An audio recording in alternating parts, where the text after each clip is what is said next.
أعوذ بالله من الشيطان الرجيم. بسم الله الرحمن الرحيم.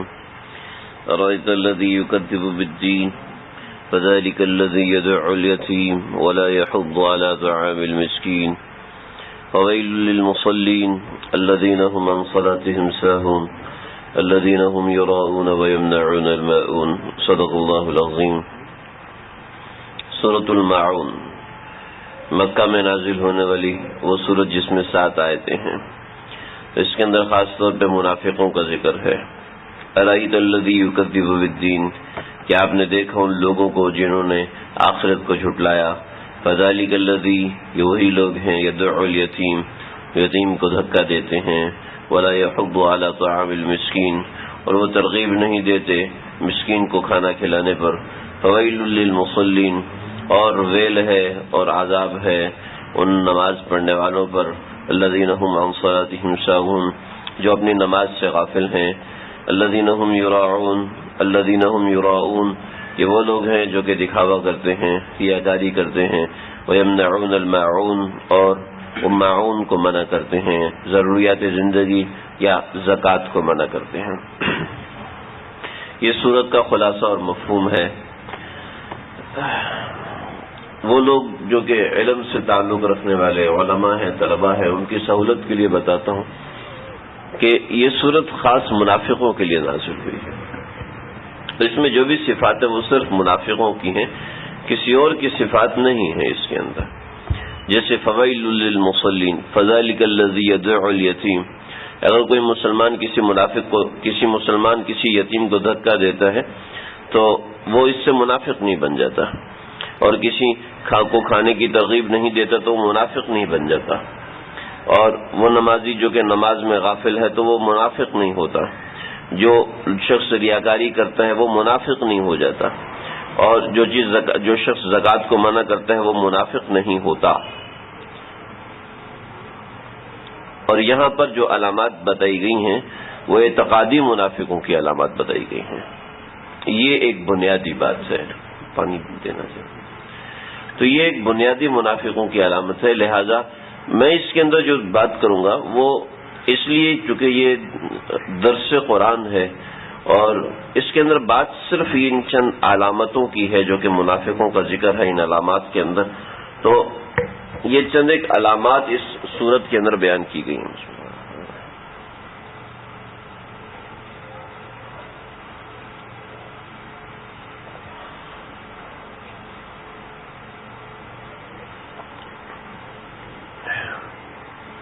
کہ چونکہ عوامی درس قرآن ہے تو اس کے اندر جو مفہوم سے متعلقہ چیزیں ہیں تو ان کو بیان کر دینا میں مناسب اور ضروری سمجھتا ہوں.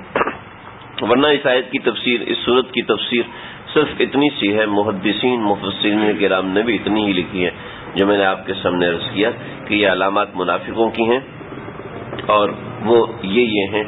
لیکن اس کے ساتھ دوسری جو ضروری چیزیں ہیں کہ یہ چونکہ غلط چیزیں ہیں تو ہر مسلمان کی ذمہ داری ہے اس سے بچنا. اس کے اوپر وعیدیں بڑی خطرناک ہیں. یہ علامات منافقوں کے اندر ہوں تو یہ تو ان کے کفر پر دلالت کرتا ہے. لیکن مسلمان کے اندر جب یہ علامات میں سے کوئی ایک علامت بھی پائی جاتی ہے تو وہ اس کے ایمان کے لیے بڑا نقصان دہ چیز ہوتی ہے. کسی مسلمان کے اندر بھی جب یہ چیزیں ہوتی ہیں. یہ سورۃ الماعون کا پہلے میں نے پچھلے ہفتے درس دیا تھا تو صرف 3 آیتوں کا میں صحیح سے درس دے سکا. اس کے اوپر دیگر آیتوں کے اوپر میں بات تفصیل سے وضاحت کے ساتھ کر نہیں سکا. آج اگلی 4 آیتوں کے اوپر بات کروں گا. آیت نمبر 4، آیت نمبر 5، 6 اور 7.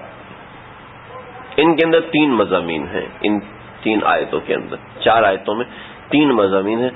فویل للمصلین، عذاب ہے نمازیوں کے لیے. کون سے نمازیوں کے لیے؟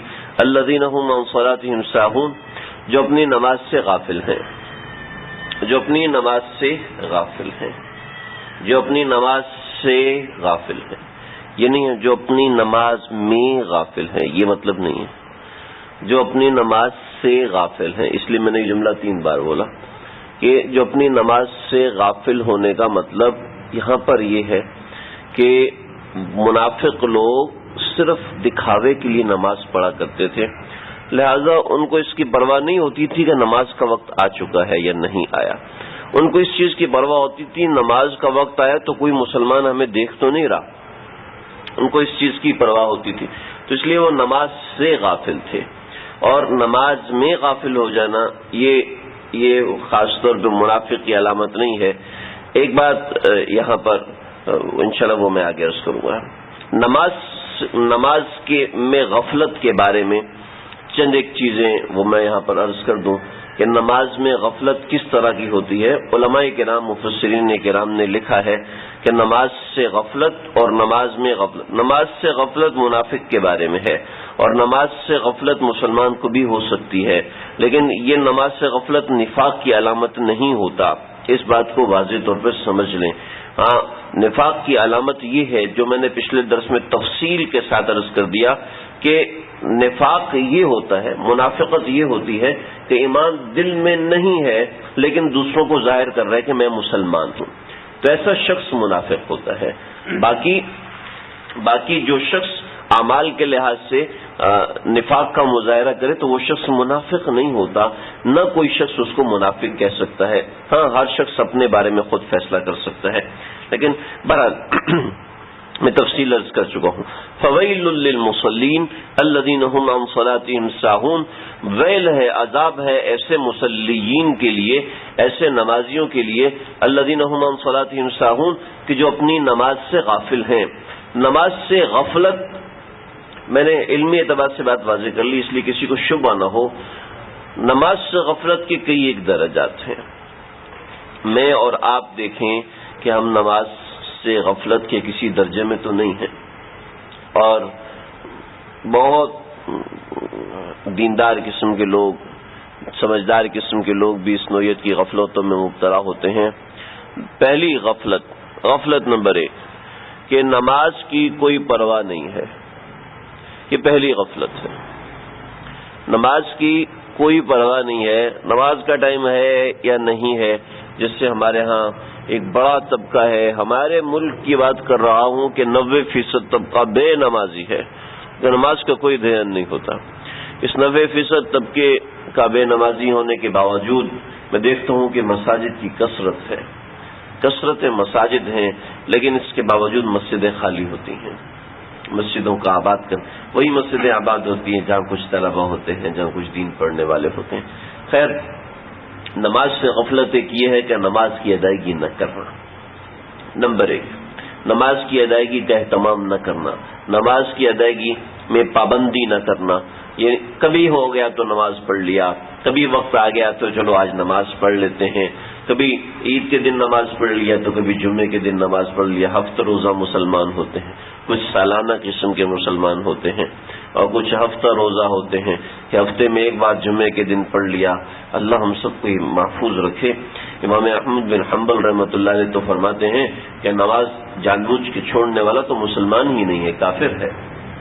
اور جو ایسا شخص کافر ہو جائے اس کو اس وقت تک جیل میں بند رکھو جب تک وہ سچی اور پکی توبہ نہ کرے اور آگے چل کے نماز کی پابندی نہ کرے.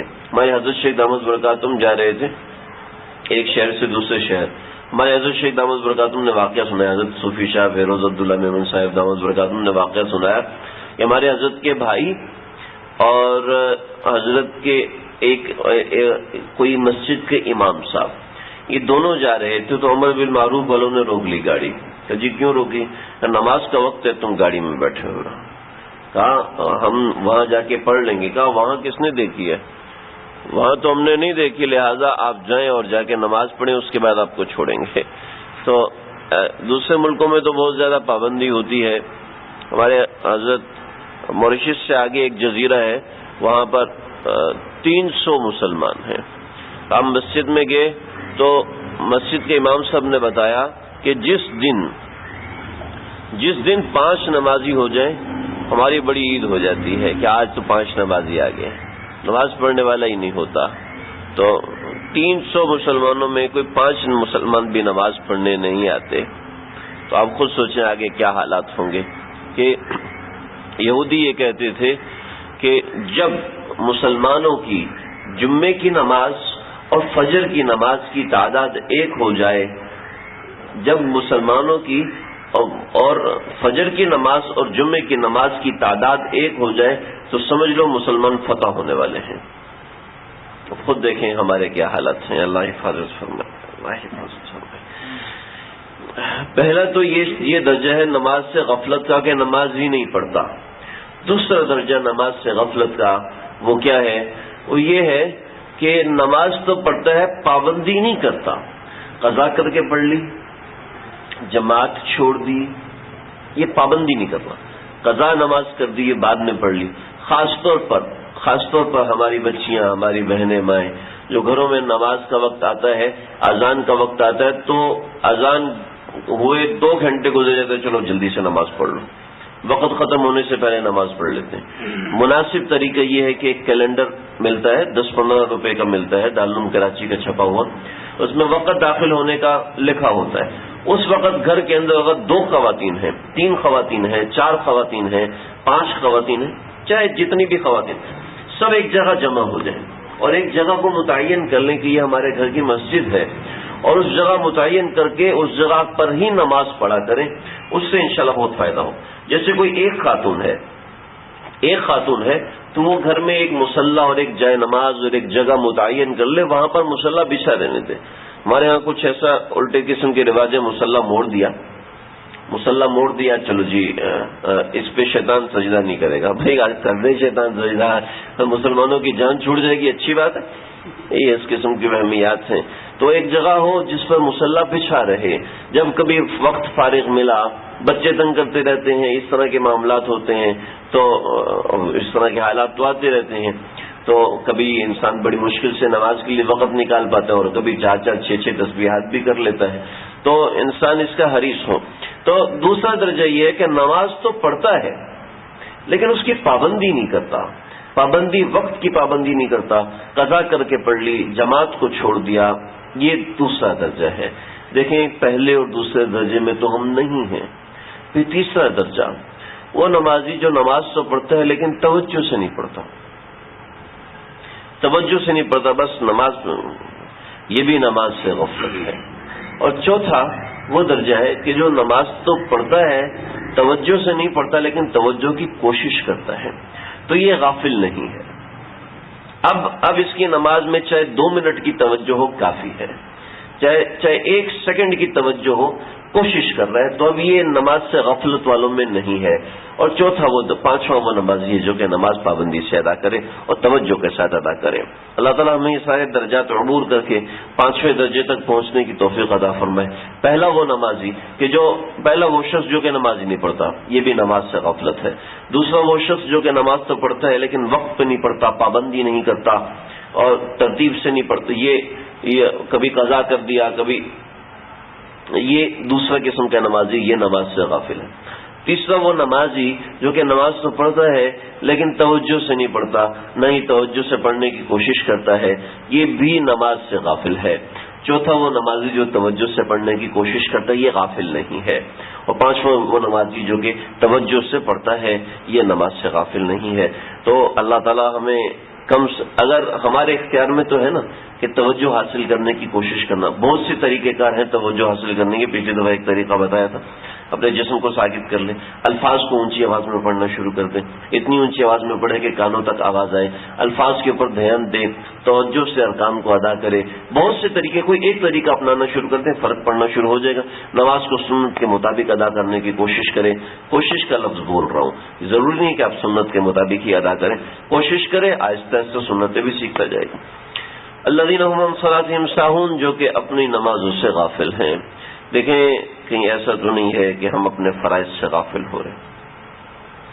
نماز انسان کو اس کے فرائض سکھاتی ہے، اور نماز سے غافل ہونے کا جو درجہ ہے وہ درجہ کیا ہے؟ وہ درجہ یہ ہے کہ شیطان ہمیں سب سے پہلے ذکر اللہ سے غافل کرتا ہے، پھر نماز سے غافل کرتا ہے. جو شخص ذکر سے غافل ہے وہ شخص نماز سے بھی غافل ہوگا.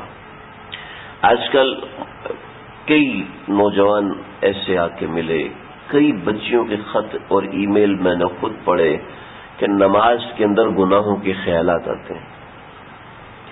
نماز میں گناہوں کے خیالات آتے ہیں. ایسے بہت سے لوگ ہوں گے ہماری داڑھی دیکھ کر, آپ لوگوں کی داڑھی دیکھ کر آپ سے بھی ملتے ہوں گے, یار نماز میں خشوع خضوع کیسے ہوتا ہے؟ تو وہ سمجھتے ہیں کہ کوئی ایسی وظیفہ مل جائے گا جس سے نماز میں خشوع خضوع ہو جائے گا. تو بس بات سمجھ لے, بڑی آسان سی بات ہے کہ وَيَصُدَّكُمْ عَنْ ذِكْرِ اللَّهِ وَعَنِ الصَّلَاةِ,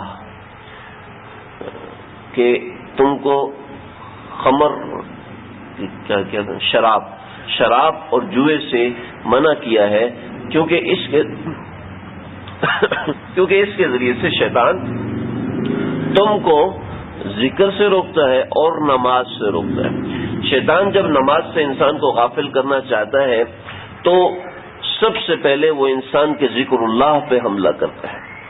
جب وہ ذکر اللہ چھوڑ دیتا ہے تو براہ راست وہ نماز پہ حملہ کرتا ہے, اور نماز کے اندر گناہ کبیرہ کے خیالات آ رہے ہوتے ہیں. نماز کے اندر گناہ کبیرہ کے خیالات بنا رہا ہوتا ہے. منصوبے خیالات آنا تو کوئی برا نہیں ہے, خیالات کو پکانا برا ہے, خیالات میں مشغول ہونا برا ہے. ہمارے مدرسے کے اندر نماز ہوتی تھی, نماز پڑھتے پڑھتے لڑکے کہتے چھکا, یہ کیا ہو نماز میں کھڑو جلدی سے. جب لوگ سجدے میں گئے تو اندر سے نکل گیا مجھے دیکھ نہ لے, تو وہ ڈائریکٹ نماز پہ حملہ کر دیتا ہے. کیوں؟ دیکھو, دشمن کو روکنے کے لیے اگر آپ نے فوج کا دستہ کھڑا کیا ہو تو دشمن پہلے فوج پہ حملہ کرتا ہے, براہ راست گھر پہ حملہ کر ہی نہیں سکتا. اللہ نے ذکر اللہ کی ہمیں دولت دی ہے کہ ہم پہلے اللہ کا ذکر کریں اور ذکر کر کے ہم آگے فوج کھڑی کر دیں, پیچھے ہماری نماز کا قلعہ ہو. لیکن وہ فوج تو ہے ہی نہیں. وہ فوج میں نہ, اگر وہ فوج ہے تو اس کے پاس تلوار نہیں ہے, وہ فوج ہے تو اس کے پاس مقابلے کی صلاحیت نہیں ہے. تو نماز سے غفلت کا جو نسخہ ہے, غفلت سے بچنے کا نسخہ, جو بہت سے نسخے میں نے ابھی بتائے, اس میں سے ایک نسخہ یہ ہے کہ ذکر اللہ شروع کر دیں, ذکر کی پابندی شروع کر دیں. وہ بھی میں نے ایک طریقہ بتایا جیسے خواتین کے لیے کہ گھر میں سب خواتین مل کے ایک جگہ مخصوص کر لیں, یہاں پر بیٹھ کے نماز پڑھیں. اگر ایک خاتون ہے تو دوسروں سے ملنا نہیں چاہتے, چلو ٹھیک ہے, وہ بھی ایک جگہ مخصوص کر لیں, اپنے کمرے میں, اپنے گھر میں کہیں بھی ایک جگہ مخصوص کر لیں کہ یہاں پر میں نے نماز ادا کرنی ہے. اور اسی جگہ پر مرد اپنا بیٹھ کر ذکر کرے, اپنے بچوں کو بیٹھ کے ذکر کرائے, اپنے بچوں کو بیٹھ کے اللہ کی یاد کروائے اور بتائے اور سکھائے کہ بیٹا دیکھو اللہ کتنے پیارے ہیں, اللہ نے ہمیں اتنا بڑا جہان دیا, اللہ نے ہمیں ہوائیں دی, اللہ نے ہمیں زبان دی, اللہ نے ہمیں آنکھیں دی, اللہ نے ہمیں ناک دیا, اللہ نے ہمیں جسم دیا. کیوں دیا؟ اس لیے دیا کہ اللہ کو آپ سے پیار ہے, اللہ کو آپ سے محبت. یہ آپ باتیں سوچنا شروع کریں, کرتے چلے جائیں تو آگے کیا معاملہ ہوگا. یہ عشق کی منزلیں ہیں, انسان چڑھتا جائے, دیکھتا جائے کیا ہوتا ہے. تو فویل للمصلین الذین هم عن صلاتهم ساہون, تو ایسے کے لیے ویل ہے جو کہ نماز سے غافل ہیں. اور نماز سے غفلت کس قدر خطرناک ہوتی ہے, میں اس کے اوپر خاص طور پہ جو وقت اس لیے لے رہا ہوں, یہ بڑا اہم موضوع ہے, بڑا اہم. میں ایسے فضول میں کہ چلو موضوع کھنچ جائے اور اس لیے نہیں کر رہا, کاش کہ اس چیز کو سمجھیں. حضرت عمر رضی اللہ تعالیٰ عنہ نے اپنے 22.5 لاکھ مربع میل پر حکومت تھی. آج ہم لوگوں سے ایک گھر نہیں سنبھلتا, ایک بیوی نہیں سنبھل رہی ہوتی, 3 بچے ہو جائیں وہ سنبھل نہیں رہے ہوتے. کہتے ہیں یار فیملی پلاننگ والے ہیں, وہ بچے کم کرنے کی دوائی کھلائے ہیں اور پورے پاکستان میں پروپیگنڈا کر رہے ہیں, بچے زیادہ ہوں گے تو کھائیں گے کہاں سے. جیسے رزاق ہم پاکستان والے ہیں, رزاق اللہ تعالیٰ نہیں ہے, نعوذ باللہ من ذالک. اس کے لیے بہت سے فتنے پروان چڑھ رہے ہیں, اللہ حفاظت فرمائے ہر قسم کے فتنوں سے, ہر قسم کے شرور سے. تو یہ بچے نہیں سنبھلتے, یہ گھر نہیں سنبھلتا اور دفتر نہیں سنبھلتا. 22.5 لاکھ مربع میل کیسے سنبھالتے تھے؟ تو ہمارے آج کل جو حکمران ہیں وہ اپنے وطن کو سنبھال نہیں پا رہے. تو عمر نے کیسے سنبھالا تھا؟ عراق کے اندر سیلاب آ گیا, تو عمر نے کہا مجھے جلدی بتاؤ کیا ہوا. لگے کہ سیلاب آیا, سب کی جانیں بچ گئیں, سب کا مال و متاع ہم نے بچا لیا, لیکن ایک کتا ڈوب کے مر گیا. تو عمر کھڑے ہو گئے, اللہ اکبر, اے اللہ میں تجھے کیا جواب دوں گا, میری سلطنت میں کتا ڈوب کے مر گیا ہے. اپنے عمال کو خط لکھا، ان اہم امرکم عندی الصلاۃ، تمہارے تمام کاموں میں سب سے اہم ترین کام، سب سے اہم ترین کام کیا ہے؟ نماز ہے، نماز۔ ان کے عمال کے قصے میں ابھی سنانا شروع کروں تو 2 گھنٹے مزید گزر جائیں گے، 2 گھنٹے نہیں 15-20 منٹ اور بھی گزر جائیں گے۔ ان کے عمال کیسے عمال تھے، ایسے عمال تھے، ایسے عمال تھے۔ اللہ ہمیں ایسے حکمران نصیب فرمائے جو اللہ سے ڈرتے ہوں۔ ایک دن تمہارے کمرے کا دروازہ بند ہو، گھر کا دروازہ بند ہوتا ہے تو کیوں بند ہوتا ہے؟ طلب کر لیا، عراق سے بلا لیا، شام سے بلایا، آگے ایک دن تمہارے گھر کا دروازہ کیوں بند ہوتا ہے؟ اس لیے کہ میرے پاس ایک جوڑا ہے اور میں اس دن وہ جوڑا دھوتا ہوں، اس کو سکھاتا ہوں، پھر اس کو پہنتا ہوں، اگلے دن باہر نکلتا ہوں، میرے پاس پہننے کے لیے کپڑے نہیں ہوتے۔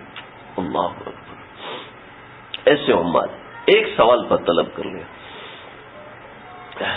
تو حضرت عمر نے ایسے تقوی داروں کو کیا خط لکھا؟ ان اہم امرکم عندی الصلاۃ، تمہارے تمام کاموں میں سب سے اہم ترین کام میرے نزدیک انصاف بنانا ہے، سڑکیں بنانا، لوگوں کو روٹی مہیا کرنا، لوگوں کی معیشت سے، میرے نزدیک اہم ترین کام نماز ہے۔ پھر آگے وجہ بتائی، ایسے بغیر وجہ کے نہیں چھوڑا۔ وجہ یہ ہے کہ فمن حفظها حفظ الدین کلھا، جس نے نماز کو محفوظ کر لیا نا اس کا سارا دین محفوظ ہوگا، اور فمن ضیعها، جس نے نماز کو ضائع کر دیا، فهو لما سواه يضيع، وہ دیگر چیزوں کو بھی ضائع کر دے گا۔ جس کا اللہ سے تعلق نہیں ہے، دیکھیں جس کا نوکری نہیں ہے اس کے جتنے بھی پیسے ہو ختم تو ہو جائیں گے، کیوں بھائی 1 لاکھ ہو، 2 لاکھ ہو، 10 لاکھ ہو، 10 کروڑ ہو، نوکری نہیں ہے تو ختم ہو جائیں گے، کاروبار نہیں ہے تو پیسے ختم ہوں گے کہ نہیں ہوں گے؟ جس بندے کا اللہ سے تعلق نہیں ہے وہ بندہ معاملات گڑبڑ کرے گا، اس میں تقوی نہیں رہے گا، کہیں نہ کہیں وہ گڑبڑ کرے گا، کہیں نہ کہیں وہ مسئلے کرے گا۔ کیوں؟ اس لیے کہ اس کا اللہ سے تعلق، نماز اللہ سے تعلق کی چیز ہے۔ ہم اصل میں اتنے یوز ٹو ہو چکے ہیں نا، میں اپنی بات کر رہا ہوں، نماز سے غفلت کے اندر، کہ نماز میں اللہ کو بھول جا کر، اللہ کو بھولنے کے اتنا ہو چکا ہے یہ ہمارے ساتھ کہ اس طرح کی باتیں ہم توجہ سے سننے کی کوشش نہیں کرتے، اس پہ عمل کرنے کی کوشش نہیں کرتے۔ عمل کرنے کی کوشش کریں، نماز میں کیا کچھ نہیں ملتا۔ نماز میں کتنے قصے سناؤں گا، فضائل اعمال بھری ہوئی ہے۔ حضرت علی رضی اللہ عنہ کے یہ جو نہیں، اس کو کہتے ہیں کوچ، ٹخنے کے پیچھے جو رگ جاری ہوتی ہے، اگر یہ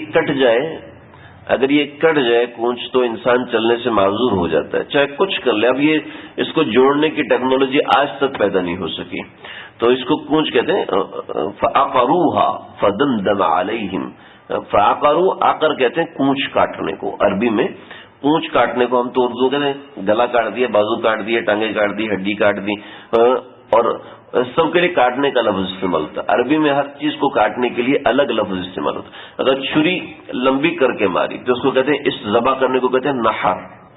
چھری چوڑی کر کے پھیری جیسے ہم ذبح کرتے ہیں تو اس کو کہتے ہیں ذبح، اور جب یہاں سے کاٹا تو اس کو کہتے ہیں عقر۔ تو انہوں نے حضرت شعیب علیہ السلام کی اونٹنی کی کونچیں کاٹ دی تھی، تو حضرت علی کے یہاں کونچ کے اندر سے تیر پار ہو گیا۔ اب وہ تیر نکالتے ہیں اور وہ اگر گھماتے ہیں، ایسا مسئلہ ہو گیا کہ یہ کونچ کٹتی ہے، ورنہ ادھر سے گوشت کی پوری بوٹی نکل آئے گی۔ تو علی رضی اللہ عنہ نے فرمایا کہ رک جاؤ، ایسے تو مجھ سے برداشت نہیں ہوگا، میں نماز کے لیے کھڑا ہوتا ہوں، جب میں نماز کے لیے کھڑا ہوں گا تو تم یہاں سے بوٹی پوری نکل جائے تو نکل جائے، کوئی مسئلہ نہیں ہے۔ چنانچہ حضرت علی نماز کے لیے کھڑے ہوئے، اور نماز کے بعد جب سلام پھیرا تو کہا یہ خون کیسا؟ کہ یہ آپ کی ہڈی، آپ کی یہاں سے پورا گوشت نکل چکا ہے۔ اس طرح خون نکلنے سے وضو ٹوٹنے کا احکامات نافذ نہیں ہوئے ہوں گے۔ تو یہ ایسے وہ نماز میں بھول جایا کرتے تھے ساری دنیا کو۔ اللہ ہمیں بھی ایسی نماز کو کوئی ایک ذرہ نصیب فرمائے۔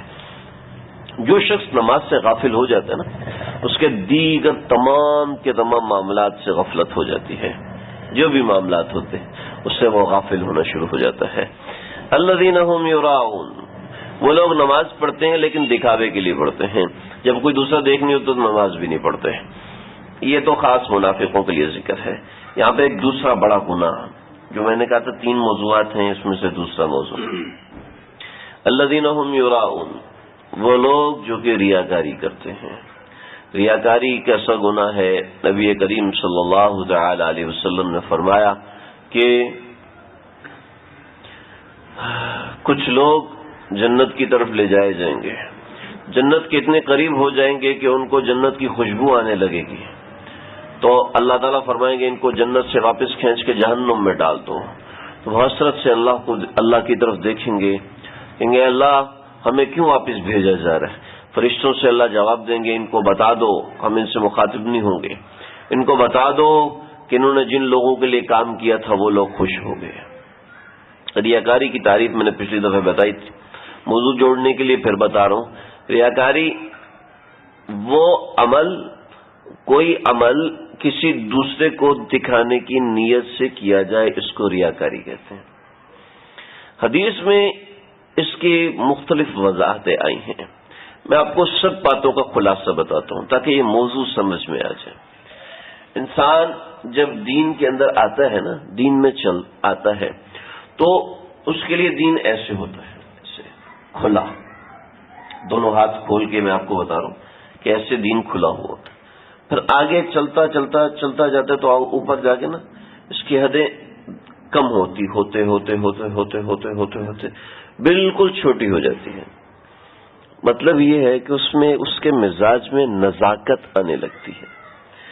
جب وہ ابتدا میں تھا اب اس کو کوئی گناہ محسوس نہیں ہوتا تھا، تو ذکر کرنے کی برکت سے، آگے بڑھنے کی برکت سے اس کے مزاج میں باریکی آنا شروع ہوئی. چنانچہ آپ صلی اللہ علیہ وسلم نے ایک مرتبہ فرمایا، ایک صحابی نماز پڑھ رہا، یا رسول اللہ میں نماز پڑھ رہا تھا، مجھے دیکھ لیا، مجھے خوشی ہوئی، تو آپ نے فرمایا تجھے 2 اجر ملے، ایک تو عبادت سر کا، دوسرا عبادت اعلانیہ کا. یعنی کہ عبادت سر چھپ کے عبادت کرنے کا ثواب بھی تجھے ملا، اور کسی دوسرے نے دیکھ لیا تو تیری نیکی اس کو بٹھا دیں، مٹی اٹھ رہی ہے، تو اس سے تیری نیکی اس کو پتہ چلی، اس کو ترغیب ہوئی. لہذا کوئی ریاکاری نہیں ہے، پریشان نہیں ہو. اور اوپر کے صحابی سیدنا ابو بکر صدیق رضی اللہ عنہ کو فرمایا، صدیق ریا قلب میں ایسے آ جاتا ہے جیسا کہ کالی رات کے اندر، کالے جنگل کے اندر، کالے پتھر کے اوپر کالی چونٹی چل رہی ہوتی ہے.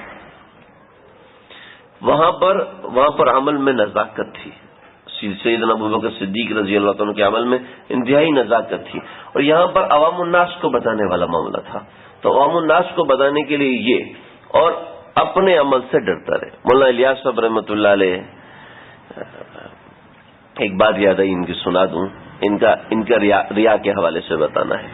مولانا الیاس صاحب رحمۃ اللہ علیہ حضرت تھانوی رحمۃ اللہ علیہ کے سے وقت لیا، تو حضرت تھانوی رحمۃ اللہ علیہ نے وقت دے دیا.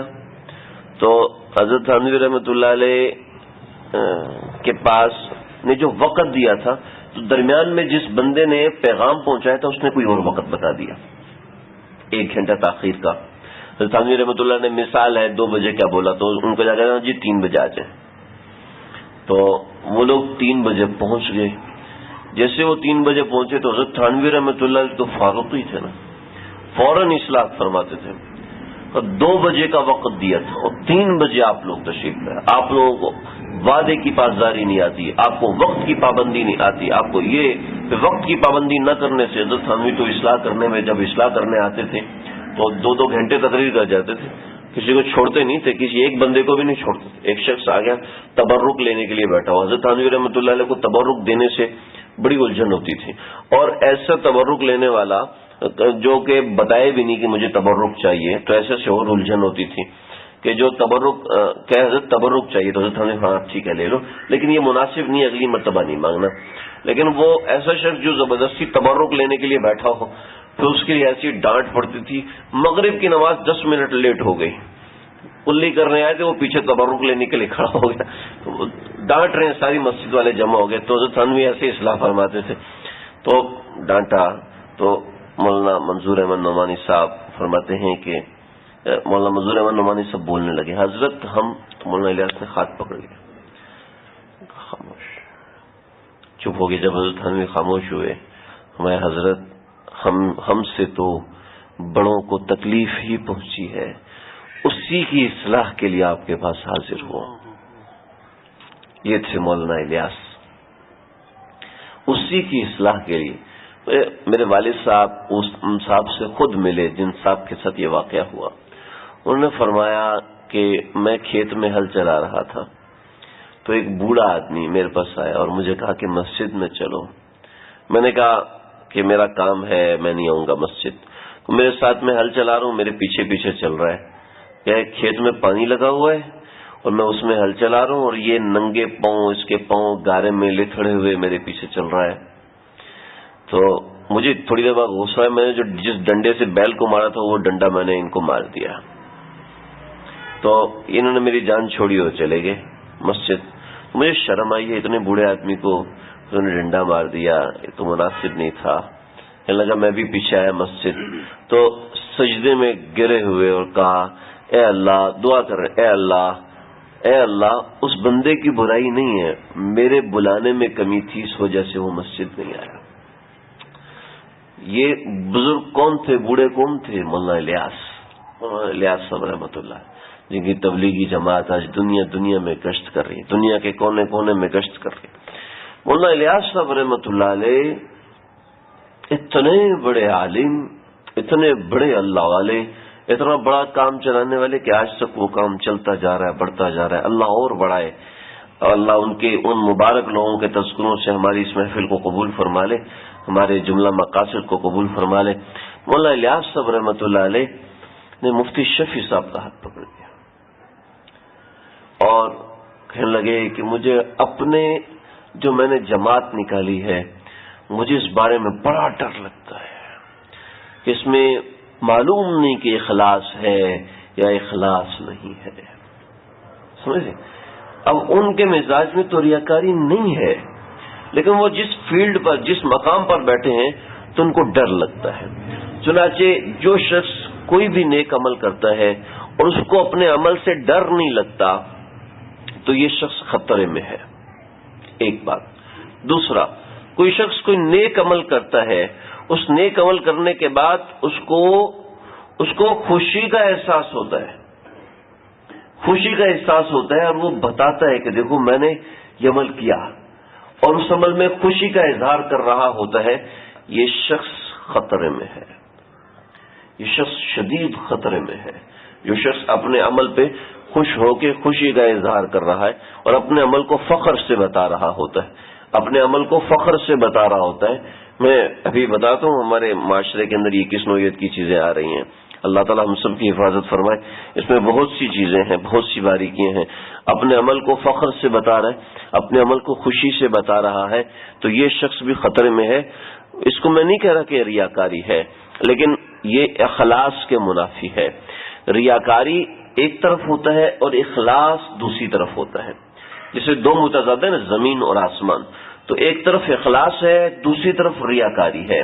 اب کبھی اخلاص میں کمی ہوتی ہے, کبھی اخلاص میں زیادتی ہوتی ہے, کبھی ریاکاری کی آمیزش ہو جاتی ہے. یہ درجات کے اعتبار سے انسان کے ساتھ ہوتا ہے. لہذا ریاکاری جو ہے اس کو شرک صغیرہ کہتے ہیں, چھوٹا شرک, اور اس کے اوپر بڑی بڑی خطرناک وعیدیں ہیں. اور اس کی تعریف وہی ہے کہ جو عمل کسی نیت سے دوسرے کی نیت سے کیا جائے وہ عمل ریاکاری ہو جاتا ہے. حضرت تھانوی رحمۃ اللہ علیہ نے ایک اور شک بیان فرمائی ہے, کسی نیک عمل کو دوسرے کے ڈر سے چھوڑ دینا بھی ریاکاری ہے. آپ کوئی تلاوت کر رہے ہیں اور گھر میں بیٹھے ہو دعا کر رہے ہیں, آنکھوں میں آنسو ہو گیا, امی آ گئی جلدی سے, امی دیکھ لیں گی, کسی کو پتہ نہ چل جائے کہ میں اللہ کے سامنے رو رہا ہوں. تو یہ بھی ریاکاری ہے کہ اپنی نیکی کو بلا وجہ چھپانا. جہاں ضرورت ہو وہاں نیکی کا ذکر کرنا ضروری ہے, وہاں چھپانا جائز نہیں ہے. ہاں, اور جہاں اس لیے ذکر کیا کہ میں نیکی کر رہا ہوں اور دوسرے کو بتاؤں تاکہ دوسرے کو پتہ چلے کہ میں نیک ہوں, یہ بھی ریاکاری ہے. تو پہلی شک, اب اس کو خلاصتاً سمجھے. پہلی شک, ریاکاری کی یہ ہے کہ دوسرے کی نیت کرے. دوسری شک یہ ہے کہ دوسرے کی نیت سے نیکی چھوڑے. تیسری شک یہ ہے کوئی نیکی کا کام کیا چھپ کے کیا. اب سب کو بتا رہے دیکھو میں نے یہ نیکی کا کام کیا اور بڑے لانگو بانگ دعوے کر رہا ہے کہ میں نے یہ کیا, میں نے فتنہ مدرسہ بنایا, میں نے تو یہ بھی ریاکاری ہے. تو یہ 2-3 شکے میں نے خلاصتاً آپ کو بتائیں. اس کے دوسری طرف اخلاص ہے. اخلاص یہ ہے ریاکاری سے نکلنا ہے اور اخلاص کی طرف جانا ہے. اخلاص میں کبھی کمی اور زیادتی ہوتی ہے. جو تمام مشائخ میں سب سے بڑے مشائخ شیخ گزرے ہیں ان کا نام ہے بڑے پیر صاحب. کیا ان کو کہتے ہیں؟ شیخ عبد القادر جیلانی رحمۃ اللہ علیہ. شیخ عبد القادر جیلانی رحمۃ اللہ علیہ وہ حرم بیٹھے دعا کر رہے تھے. کیا دعا کر رہے تھے؟ اے اللہ محض اپنے فضل سے مجھ کو جنت نصیب فرمانا, مجھے میری جہنم سے حفاظت فرمانا, اور اگر میرے اعمال تو ایسے ہیں کہ جہنم میں ڈال دیا جائے, لیکن اگر آپ نے شیخ عبد القادر جیلانی کو جہنم میں ڈالنے کا فیصلہ کر لیا ہے تو قیامت کے دن مجھے اندھا کر کے اٹھانا, کہ قیامت کے دن جب میں اندھا ہو کے اٹھوں گا تو مجھے نیک لوگوں کو دیکھ کے شرمندگی نہیں ہوگی. ہم تو ایڈوانس جنتی بنے ہوتے ہیں, جن کے اخلاص آج بھی چل رہا ہے ان کا یہ حال ہے. یہ ایسے ہی معاملات تھوڑا سا آگے بڑھیں شادیوں کے اندر اور غموں کے اندر اور ان معاملات کے اندر کہ یار لوگ کیا کہیں گے, لوگ کیا کہیں گے, ایک ہی بیٹی ہے اس کو اتنا بھی نہیں دیا, بیٹی کو دکھانے کے لیے جہیز دے رہے ہیں, لوگوں کو دکھانے کے لیے, لوگوں کو نمائش کر کے دکھا رہے ہیں. یہ سب ریاکاری ہے.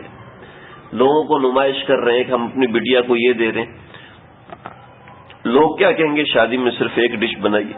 لوگ کیا کہیں گے ضرورت ہے, آپ کا دل چاہ رہا ہے 6 ڈشیں بنائیں, آپ 12 ڈشیں بنائیں, آپ کا دل چاہ رہا ہے, لیکن کسی دوسرے کی وجہ سے بنایا تو ٹھیک نہیں.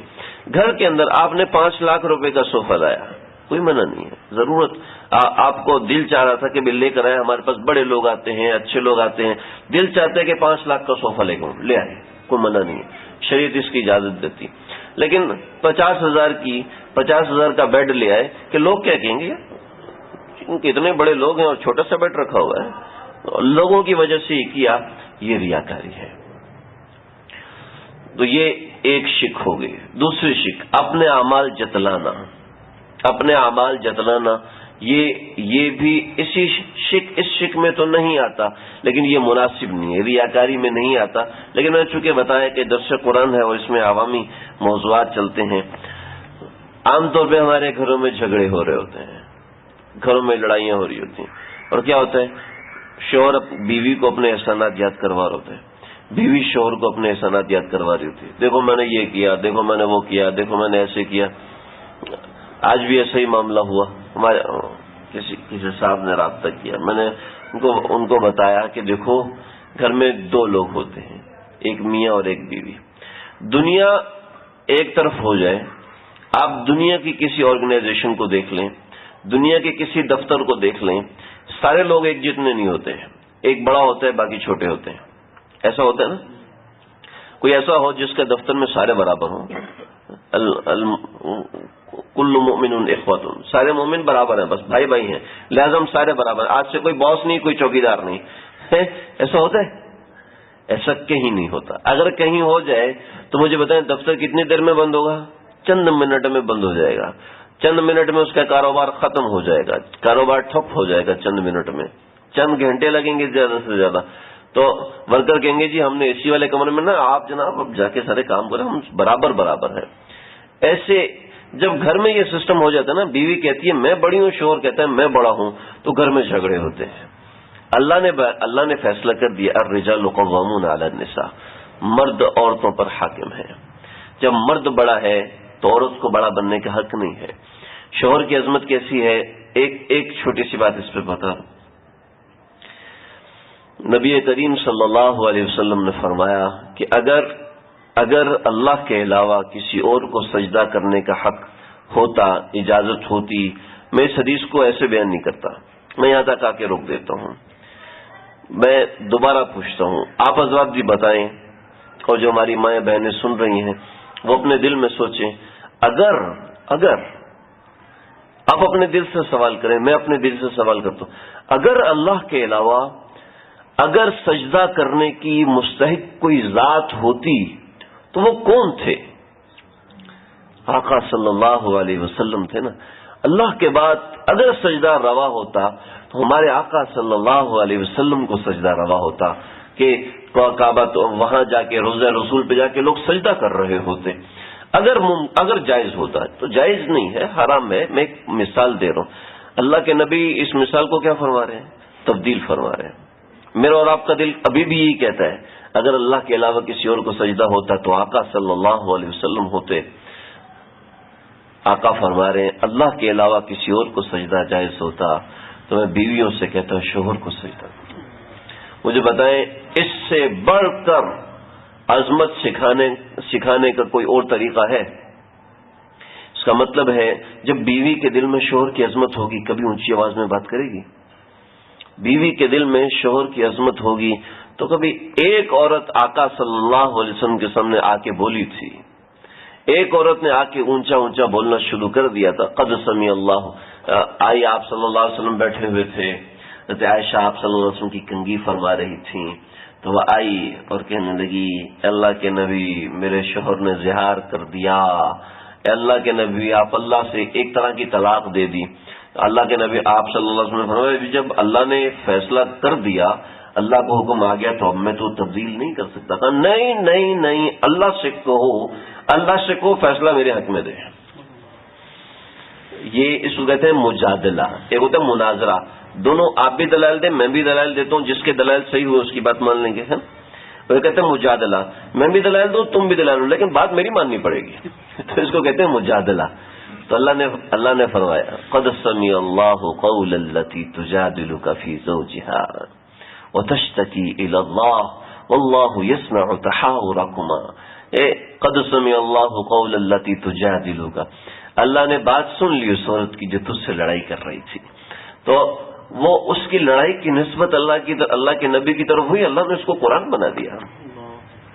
حضرت خولہ بنت ثعلبہ رضی اللہ تعالی عنہا، تو اس کے علاوہ کسی میں ہمت نہیں ہوئی، کسی میں ایسا مسئلہ نہیں ہوا کہ اللہ کے نبی کے سامنے زبان کھول سکے۔ تو اللہ کے نبی کی عظمتیں ہیں، تو ایسے ہو نہیں سکتا کہ کسی کی عظمت اللہ کے نبی کے برابر ہو، لیکن اللہ کے نبی نے سمجھانے کے لیے شوہر کے درجے کو اوپر بتا دیا۔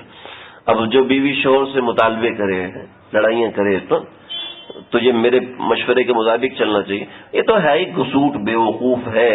ساری بیوی اپنے شوہروں کو ایسے بیوقوف سمجھنا شروع کر دے تو دنیا کا نظام کیسے چلے گا؟ اور اگر ایسے سمجھیں کہ میرا شوہر تو بیوقوف، اس کو تو عقل نہیں، سادہ بندہ ہے، تو تیز دراز ہے، تجھے یونیورسٹی کے لیکچرار ہے جہاں سے یہ بیچارہ پڑھ کے آیا تھا۔ ہر کوئی دنیا کا، یہ جو چھوٹا بچہ ہے نا، اس کو آپ اٹھا کے لے کے کہتے یہ کیوں لڑائی کر رہا تھا، کیوں لڑائی کر، یہ اپنے آپ کو حق پہ سمجھتا تھا، یہاں پر رہوں گا میں، یہاں ٹھیک رہوں گا۔ ایک چھوٹا بچہ ہوتا ہے نا، وہ بھی ضد اس لیے کرتا ہے کہ وہ اپنے آپ کو حق پہ سمجھتا ہے۔ دنیا کے سارے معاملات ہیں، ہر بندہ اپنے آپ کو حق پہ سمجھتا ہے۔ اللہ نے کچھ لوگ بڑے بنا دیے، یہ آپ کا ابا ہے آپ کو اس کی بات ماننی ہے، ایسے یہ آپ کا شوہر ہے آپ کو اس کی بات ماننی ہے، آپ کو اس کا ادب کرنا ہے۔ یہ آپ کے ابا ہیں، اس کے سفید بال ہیں، آپ کو اس کا ادب کرنا ہے، چاہے وہ بیوقوف ہے چاہے وہ بے عقل ہے۔ یہ تمہاری ماں ہے، چاہے وہ بیوقوف ہے چاہے وہ عقل مند ہے، چاہے وہ پاگل خانے میں 3 مہینہ رہ کر آئی ہے، آپ کو جو نجات ملے گی اس کے قدموں میں ملے گی۔ ہمارے بزرگ ہیں، ہمارے استاد، میرے استاد محترم، انہوں نے فرمایا کہ ایک بندہ مجھے ملا، اس کی داڑھی بھی نہیں تھی، کہنے لگا کہ مولوی صاحب جو دعا کہو میں اللہ سے قبول کروا لوں گا، آپ بتاؤ کون سی دعا مانگنی ہے؟ مولوی صاحب ہمیں کوئی گر بتا دو جس گر سے تم اللہ سے دعا منواتے ہو۔ دیکھیں دین کسی کا محتاج نہیں کہ ضروری ہے کہ مولوی صاحب ہی دین پہ عمل کرے، کوئی بھی کر سکتا ہے۔ تو کہنے لگے کہ میں روزانہ اپنے ماں باپ کی خدمت کرتا ہوں اور پھر ان کے پاؤں میں مالش کرتا ہوں، مالش کرنے کے بعد اپنے منہ پہ ان کے پاؤں لگاتا ہوں اور پھر ان کے قدموں میں بیٹھ کے اللہ سے دعا کرتا ہوں. مجھے 50 سال گزر چکے، آج تک اللہ نے میری کوئی دعا ٹالی نہیں ہے. تو اللہ نے جس کو بڑا بنایا ہے، ہمارا دل نہیں مانتا، اللہ نے بنایا تو ماننا پڑے گا. ابراہیم علیہ الصلوۃ والسلام معراج شریف میں سارے انبیاء دروازے پر ملے. ابراہیم علیہ السلام ٹیک لگا کے بیٹھے ہوئے ہیں، ٹیک لگا کے یوں کعبۃ اللہ سے ٹیک لگا کے بیٹھے ہوئے ہیں. آپ جائیں ان کو سلام کریں. تو آپ گئے اور سلام کیا. بتانا کیا مقصود تھا؟ بتانا مقصود تھا آپ چاہے معراج پہ آئے ہوئے ہیں، آپ چاہے بڑے نبی ہیں، لیکن وہ آپ کے دادا ہیں. دادا کا احترام کرنے کے لیے آپ کو آنا پڑے گا، یہ آپ کے دروازے پر نہیں جائیں گے. چاہے سید الرسل ہو جائیں، چاہے سید الانبیاء ہو جائیں، ان کی امت ہزاروں میں بھی نہیں ہے. ابراہیم علیہ السلام کی امت ہزاروں میں بھی نہیں، اور اللہ کے نبی کی امت اربوں میں خربوں میں ہے. اس میں صدیق جیسے جانثار تھے، اور وہاں کوئی بھی نہیں. وہاں جو سب سے جانثار تھا وہ تھا نہیں تھی، نمرود کی بیٹی تھی، وہ جانثار تھی. وہاں تو مرد بھی نہیں تھے اتنے حفاظت کرنے والے. اور یہاں صدیق اکبر نے پورا خاندان اور آپ کا اپنا پورا خاندان ذبح ہو گیا. یہاں ایسے وفادار تھے، لیکن نہیں، جتنا بڑا مرتبہ و مقام ہو جائے آپ کو عزت کرنی پڑے گی، آپ کو ادب کرنا پڑے گا. تو جو اللہ نے بڑے بنائے ہیں، جس کو اللہ نے بڑا بنایا، میرا ذہن نہیں مانتا، نہ مانے. اس کا حق ہے، اس کی ذمہ داری ہے، اس کی ذمہ داری ہے. آپ صلی اللہ علیہ وسلم کے پاس ایک صحابی ہے، یا رسول اللہ میری ایک بیوی ہے، میں جب گھر جاتا ہوں میں اس سے بڑا پیار کرتا ہوں. کیوں اس سے زیادہ پیار کرتا ہوں؟ یا رسول اللہ وہ اس لیے اس سے زیادہ پیار کرتا ہوں دوسری بیویوں کی نسبت کہ جب میں گھر جاتا ہوں تو میرا استقبال کرتی ہے اور کہتی ہے مرحبا ہو میرے گھر کے سردار کو، مرحبا ہو، آئیے تشریف لائیے. میں آتا ہوں، پانی چھڑکاؤ کر کے میرے لیے گھر کو ٹھنڈا کر کے، عرب میں گرمی بہت زیادہ ہوتی تھی، پانی چھڑک کے میرے لیے گھر کو ٹھنڈا کر کے رکھتی ہے. تو میری اس سے محبت زیادہ ہے تو میں کہ زیادتی تو نہیں کر رہا؟ نہیں، اس کو بتاؤ کہ دین کا آدھا کام کر رہی ہے. تو بڑے اجر ہیں، بڑے اجر ہیں، بڑے اجر ہیں. حضرت عائشہ رضی اللہ تعالیٰ کو کیا رتبہ ملا؟ آپ صلی اللہ علیہ وسلم کی زوجیت دیتی ہیں. تو اپنے اگر شوہر ہدایت والا نہیں ہے، شوہر اگر ہدایت والا نہیں ہے، شوہر اگر نیک نہیں ہے، تو کائنات میں بے شمار ایسی عورتیں گزری ہیں جنہوں نے دعائیں کر کر کر کر کر کر کے انہوں نے کیا کر دیا، اپنے شوہروں کو نیک بنایا. یہ دعا میں بڑی تاثیر ہوتی. الذین ھم یراؤن. ایک بات پیچھے مجھے ابھی یاد آئی، ابھی جو عورتوں سے کی بات چلی تو مجھے یاد آئی نماز کے حوالے سے ایک کہ آپ کو معلوم ہے ملکہ زبیدہ نے مکہ کے پانی کا مسئلہ حل کیا تھا. مکہ میں پانی نہیں ہوتا تھا اور زمزم کا کنویں سے ڈول نکالتے تھے. ظاہر بات ہے آج کل کا تو جو پلانٹنگ سسٹم ہے وہ تو نہیں ہوا کرتا تھا، تو ڈول نکالتے تھے اور مکہ میں پانی نہیں ہوتا تھا. تو ملکہ زبیدہ نے پہاڑ کے اندر نہر کھدوائی، پہاڑوں کے اندر نہر کھدوائی، اور وہ عراق سے لے کر مکہ مکرمہ تک آئی. منا سے آتے ہوئے وہ نہر نظر آتی ہے، آج بھی اس کے آثار موجود ہیں. کچھ عرصہ پہلے وہ نہر بند ہوئی، جب پانی کا اچھا سسٹم ہو گیا تو وہ نہر بند کر دی گئی. تو ملکہ زبیدہ کا ایک کام یہ تھا. ایسے بے شمار کام ہے ملکہ زبیدہ کے، بے شمار کام. تو اگر کتاب لکھنا چاہے تو کتابیں بھی شائع ہو جائیں گی، اس کے ایسے بے شمار کارنامے ہیں. ملکہ زبیدہ کا انتقال ہوا تو کسی نے پوچھا خواب میں کیا ہوا آپ کے ساتھ؟ کہنے لگی کہ کچھ بھی نہیں ہوا. آپ نے اتنے بڑے بڑے کام کیے، ویلفیئر کے کام کیے اور یہ سب کچھ، آپ کے ساتھ کچھ بھی نہیں ہوا. کہاں کچھ بھی نہیں ہوا، بس اللہ نے کہا تجھے میں بخش رہا ہوں ایک چھوٹے سے عمل پر. کون سا عمل ہے؟ کہ میں بیت الخلاء جانے لگی تھی، اذان کی آواز آئی تو میں نے کہا اذان کا ادب ہے رک جاؤ، لہٰذا میں رک گئی. میں بیت الخلاء نہیں گئی، اذان کے بعد گئی کہ اللہ کا نام میرے کان میں پڑ رہا ہے، میں بیت الخلاء چلی جاؤں. لہٰذا مجھے گوارا نہ ہوا، میں بیت الخلاء نہیں گئی. اللہ نے میرے اس ادب کو قبول کر لیا. جو اذان کے ادب کو قبول کرے گا وہ نماز کے ادب کو قبول نہیں کرے گا. الذین ھم یراؤن سے بات نکلی. ویمنعون الماعون. یمنعون الماعون، معون کہتے ہیں سامان ضرورت کو، معون سامان ضرورت کو کہتے ہیں. محدثین کرام، مفسرین کرام نے معون کی دو تشریحات بیان کی ہیں. جو راج تشریح اور راج تفسیر ہے معاون کی، وہ راج تفسیر ہے زکوٰۃ نہیں دیتے. راج تفسیر ہے کہ زکوٰۃ نہیں دیتے. منافقین کی ایک علامت یہ بھی تھی کہ وہ زکوٰۃ نہیں دیا کرتے تھے، یہ ایک علامت تھی. دوسرا، معاون سے کچھ مفسرین کرام نے لیا کہ ضرورت کا سامان. ضرورت کا سامان کیا ہے؟ ضرورت کا سامان یہ ہے، جیسے حضرت ابن عباس رضی اللہ عنہ نے ضرورت کے سامان کی تشریح کی: پانی، آگ اور برتن. بعض حضرات نے کہا نہیں، پانی نہیں، آگ اور برتن. آگ کی تفسیر ہے آگ جلانے والا پتھر اور برتن. ان سب چیزوں کا خلاصہ کیا ہے وہ میں آپ کو بتاتا ہوں. خلاصہ یہ اقوال میں جو ایسے لوگ جو طلبہ ہوتے ہیں، جو علماء ہوتے ہیں، وہ پڑھ رہے ہوتے ہیں تو ان کے فائدے کے لیے بتا دیتا ہوں. اس کا خلاصہ یہ ہے کہ ایسی ضرورت کی چیز جس کے استعمال کرنے سے کوئی نقصان نہیں ہوگا، اس میں کوئی کمی نہیں آئے گی، وہ چیز اگر کوئی دوسرا مانگ لے تو اس کو دے دینی چاہیے. اگر نہ دی تو کوئی گناہ نہیں ہوگا. ایسی ضرورت کی چیز اس کو دے دینی چاہیے. لیکن وَيَمْنَعُ، اگر وہ نہیں دے گا تو یمنعون الماعون میں نہیں آئے گا، کیونکہ راج تفسیر اس کی زکوٰۃ کی ہے کہ وہ زکوٰۃ نہیں دیتے. زکوٰۃ کا موضوع میں کسی اور جگہ پہ عرض کر دوں گا. تو یمنعون الماعون کے اندر جو ضرورت کا سامان ہے، ابن عباس رضی اللہ عنہ نے یہ تفسیر لی ہے کہ جو ضرورت کا سامان ہے، ایسا سامان کہ جس کے استعمال کرنے سے کوئی نقصان نہیں ہوگا، اس کو وہ دوسرا اگر مانگے تو اس کو دے دینا چاہیے. لیکن اس کا غلط فائدہ نہ اٹھائے کہ گھر میں سب چیزیں موجود ہیں، جو ہمسایوں سے عموماً لے کر آؤ، فلانے کی گاڑی لے کر آؤ. گاڑی اگر کوئی مانگے اور وہ کہے کہ بھی میرے استعمال سے کوئی نقصان نہیں ہوگا، یہ نہیں ہے. امام ابو حنیفہ رحمۃ اللہ علیہ سے کسی نے مسئلہ پوچھا، وَيَمْنَعُونَ الْمَاعُونَ کے اندر گھوڑا آتا ہے؟ اس مسئلے کے نیچے آ جائے گی موٹر سائیکل آتی ہے، سائیکل آتی ہے، گاڑی آتی ہے. کسی نے گاڑی مانگ لی، کسی نے موٹر سائیکل مانگ لی، تو اس مسئلے کے تحت نہیں آتی. امام ابو حنیفہ نے منع فرمایا، کہا نہیں، کہا گھوڑا استعمال کرنے سے کوئی اس میں تفاوت نہیں آتا. کوئی آپ تو کہتے ہو کہ مسئلہ ہو جاتا ہے. فرمایا کہ چلانے والے کی تبدیلی سے گھوڑے کے مزاج میں تبدیلی آتی ہے. ہر سواری میں، چنانچہ ہر سواری میں تاثیر ہے کہ چلانے والا جب اس کا تبدیل ہو جاتا ہے تو اس کے مزاج میں تبدیلی آتی ہے. یہ ایک متفقن علیہ بات ہے کہ چلانے والے سے کے تبدیل ہو جانے سے چیز کے مزاج میں تبدیلی آ جاتی ہے، چاہے وہ جاندار ہو چاہے وہ بے جان ہو. چنانچہ کوئی بھی سواری اگر کوئی مانگتا ہے اور اس کا کوئی مسئلہ نہیں ہوتا تو تب بھی اگر وہ منع کرے گا اور بلا وجہ منع کرے گا تو اس کے اوپر کوئی وبال نہیں ہوگا.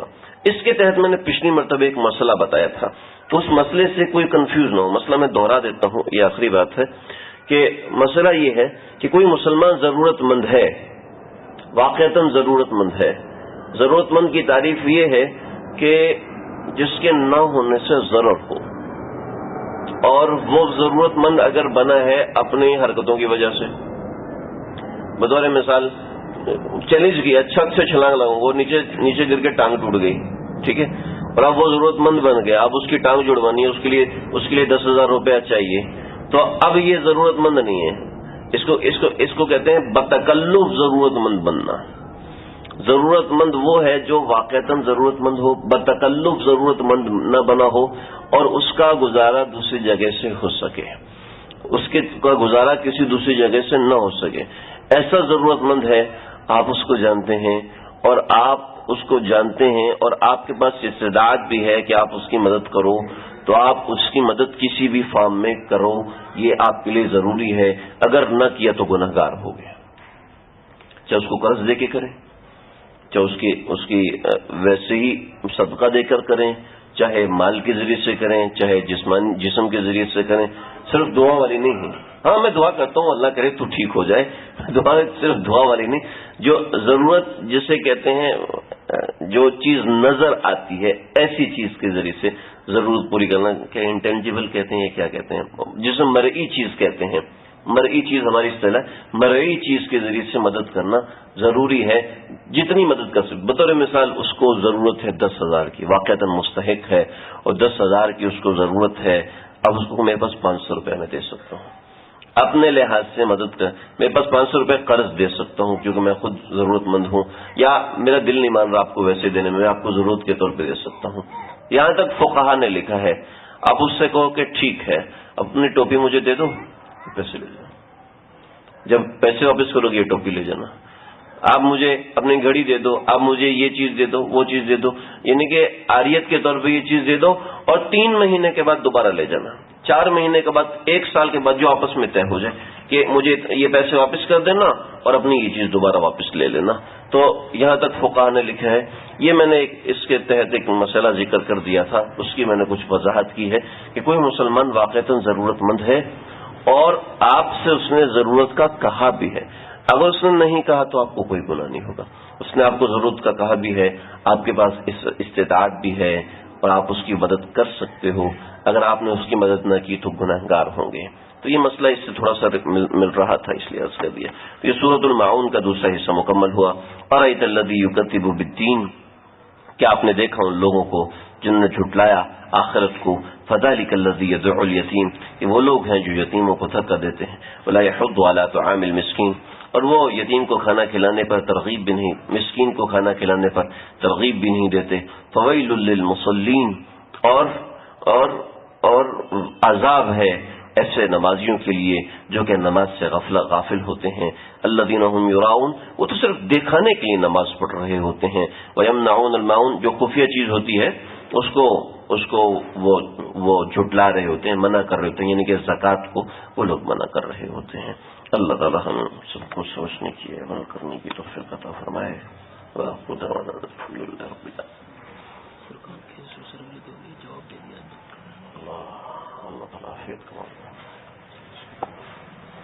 اللهم ربنا تقبل منا إنك أنت السميع العليم وتب علينا إنك أنت التواب الرحيم.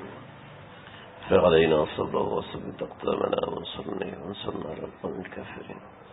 یا اللہ ہمارے اس درس کو قبول فرمائیے، اپنے نام لینے کو قبول فرمائیے. ان میں جن اکابرین کا ذکر ہوا، جن مسائل کا ذکر ہوا، اے اللہ ان کی برکت سے اس کو قبول فرما دیجیے. اے اللہ میری ذات میں تو کوئی ایسی چیز نہیں. اے اللہ اخلاص نصیب فرمائیے. ان اکابرین کے ذکر خیر کی برکت سے اخلاص نصیب فرمائیے. اے میرے مولا محروم ہونے سے بچا لیجیے. اے اللہ اس درس کو قبول فرما لیجیے، پایہ تکمیل تک پہنچنے کا ذریعہ بنا دیجیے. اے اللہ اس قرآن کو مکمل اس طریقے سے بیان کرنے کی توفیق عطا فرمائیے جس طریقے سے آپ چاہتے ہیں، جس طریقے سے آپ کی منشا ہے، جس طریقے سے آپ کی چاہت ہے، اس طریقے سے بیان کرنے کی توفیق عطا فرمائیے. اے اللہ جو باطل لوگ قرآن پہ محنت کر کے لوگوں کو قرآن سے گمراہ کر دیں، قرآن مجید سے دور کر رہے ہیں، اے اللہ ہمیں ان کو سبقت لے جانے کی توفیق عطا فرمائیے. ہم کو اخلاص نصیب فرمائیے، بولنے والوں کو سننے والوں کو، اے اللہ بولنے والے کو سننے والوں کو اخلاص نصیب فرمائیے. اس قرآن کو اپنی اصلاح کا ذریعہ بنا دیجیے. اس قرآن کو ہم سب کی اصلاح کا ذریعہ بنا دیجیے. اے اللہ اس کی برکت سے بیماروں کو صحت عطا فرمائیے. جو لوگ گھروں میں بیمار ہیں، اسپتالوں میں جہاں کہیں بھی بیمار ہیں، اے اللہ سب کو صحت عطا فرمائیے. اے اللہ سب کو صحت عطا فرمائیے، سب کو صحت عطا فرمائیے. اے اللہ ہم مجبور ہیں، لاچار ہیں، کمزور ہیں، بیکار ہیں، آپ کے سامنے ضعیف ہیں. خلق الانسان ضعیفا، آپ نے ہمیں ضعیف پیدا کیا ہے. چھوٹی سی پریشانی سے ہم پریشان ہو جاتے ہیں، چھوٹی سی تکلیف سے ہم تکلیف میں مبتلا ہو جاتے ہیں. ہماری تکالیف کے کفیل بن جائیے. اے میرے مولا ہماری پریشانیوں کے کفیل بن جائیے، ہمارے بیماروں کے کفیل بن جائیے، ہمارے بیماروں کے طبیب بن جائیے، ہمارے بیماروں کے نگہبان بن جائیے، ہمارے بیماروں کے محافظ بن جائیے. اب بیماریاں اندر سے حملہ کر رہی ہیں، آپ اندر سے حفاظت فرمائیے. بیماریاں باہر سے حملہ کریں، آپ باہر سے حفاظت فرمائیے. کوئی غیر مرعی مخلوق تکلیف دے، اللہ آپ حفاظت فرمائیے. جن جنات شر شیطان کے شر سے ہم سب کی حفاظت فرمائیے، ہماری اولادوں کی حفاظت فرمائیے. فرقان بھائی کے سسر صاحب کو ڈاکٹروں نے جواب دیا، اللہ آپ کی ذات تو وہ ہے کہ جو جواب دیے ہوئے کو ایسا بنا دیتے ہیں جیسے وہ آج کا جواب ہے. اے اللہ صحت کی بارش برسا دیجیے، اے اللہ عافیت کا معاملہ فرمائیے، عافیت سے صحت کلی عطا فرمائیے، صحت کامل عاجل مستمر عطا فرمائیے، میرے جبران بھائی کو مکمل صحت عطا فرمائیے، اے اللہ تکلیف کا نام و نشان مٹا دیجیے، اے اللہ اذیت کا نام و نشان مٹا دیجیے، عبداللہ کو صحت عطا فرمائیے، اے اللہ عبداللہ کو صحت عطا فرمائیے، دین کے بڑے بڑے کام ان سے لے لیجیے، اے اللہ ہمارے اس جگہ کو دین کا مرکز بنا دیجیے، اے اللہ دین کی نشر و اشاعت کا مرکز بنا دیجیے، سارے عالم کو اس طرف متوجہ فرما دیجیے، میرے مولا اس بیٹھنے کو قبول فرمائیے، اس بیٹھنے میں اخلاص نصیب فرمائیے، ہمارے عمل میں کوئی اخلاص نہیں، اے اللہ عمل میں کوئی اخلاص نہیں، یہ سننے والے خالص تیرے لیے آئے ہیں، خالص تیرا قرآن سننے آئے ہیں، خالص تیری طلب میں آئے ہیں، اے اللہ میرے الفاظ کو مت دیکھیے، اے اللہ میری تقریر کو مت دیکھیے، میری محنت اور میرے عمل کو مت دیکھیے، اے اللہ میری تو محنت نہیں، کوشش نہیں، بس اے اللہ جو آپ کا کرم ہے اللہ آپ اسی کو دیکھیے، اے اللہ اس کو قبول فرمائیے، اے اللہ آنے والوں کے قدموں کو اپنی نجات کا باعث سمجھتا ہوں، اے اللہ ان کے قدموں کی ان کی نجات کا باعث بنا دیجیے، اے اللہ ان کے اخلاص کو قبول فرمائیے، ان کی برکت سے میرے بولنے کو، میرے آنے کو، میرے بیٹھنے کو قبول فرمائیے، جو لوگ دل میں جو جائز حاجت رکھتے ہیں اللہ سب کی جائز حاجات کو پورا فرمائیے، جنہوں نے پیغام بھیجا ہے، جنہوں نے نہیں بھیجا ہے اللہ سب کی حاجات کو پورا فرمائیے، جو دعا کا کہنا چاہتے تھے نہیں کہہ سکے اللہ ان کی دعاؤں کو قبول فرمائیے، قبول کرنے والے آپ ہیں، ہمارے الفاظ میں کیا رکھا ہے، تو ایک بہانہ ہے، ایک بہانہ ہے، رونے جیسا منہ ہی بنحل ہو، اگر ہے آنسو خفا تیری رحمت کو تو بخشش کا بہانہ چاہیے، اللہ بہانہ ہم نے پورا کر دیا، ہمارے ساتھ بچے ہیں، بوڑھے ہیں، جوان ہیں، سب نے ہاتھ اٹھائے ہیں، اللہ سب کی حاجات کو پورا فرمائیے، کسی ایک کو بھی محروم ہونے سے بچا دیجیے، اللهم ربنا تقبل منا انك انت السميع العليم تب علينا انك انت التواب الرحيم وصلى الله تعالى على خير خلقه محمد وآله وصحبه اجمعين. تقبل